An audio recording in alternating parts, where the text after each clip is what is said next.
మరి గిరిజన కాలనీ అన్న జొన్నవాడ. కానీ ఇక్కడ 4 రోజుల నుంచి నీళ్ళే రావటం లేదు. పిల్లలకు కానీ మాకు కానీ తాగను కానీ వాడుకొని కానీ అసలు నీళ్ళే ఉండటం లేదు. నీళ్ళకి చాలా ఇబ్బంది పడిపోతున్నాం అన్న మేమంతా. ఏటికి పోగలుగుతున్నా ఏటికి పోయి తెచ్చుకునే శక్తి నాలో ఉండదా? ఎవరన్నా ఊళ్ళో నీళ్ళు వస్తుంటే ఆడికి పోతే తరుముకుంటా ఉంది డబ్బాలు ఎత్తుకొని పోతే ఎక్కడికి పోవాలి మేము నీళ్ళక?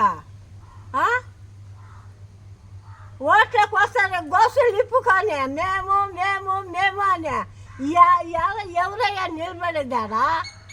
నిన్న వాడి ఇంటికి పోయినా నీళ్లు లేక తాగేదానికి రోజు నీళ్ళే రావట్లేదు. మాకు ఏట్లో పోయి తెచ్చుకుంటున్నాం మేము. ఆడిపోతుంది బిడ్డ పాపతో కూడా. అది పొద్దుగూకి వచ్చి ఏట్లో పోయి తెచ్చుకొని బెట్లు గిట్లు వచ్చి ఆ టైంకి వండుకొని తినాలి. నీళ్ళు చూస్తే నీళ్ళు లేకపోతుండే. సంఘం అని కేర్లెస్గా ఉండే ఊరు పట్టించుకోకపోతుండే.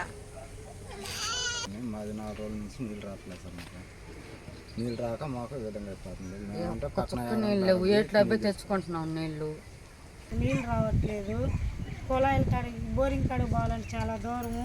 మేము కడుపుతూ ఉన్నోళ్ళని మాకు ఇబ్బందిగా ఉంది.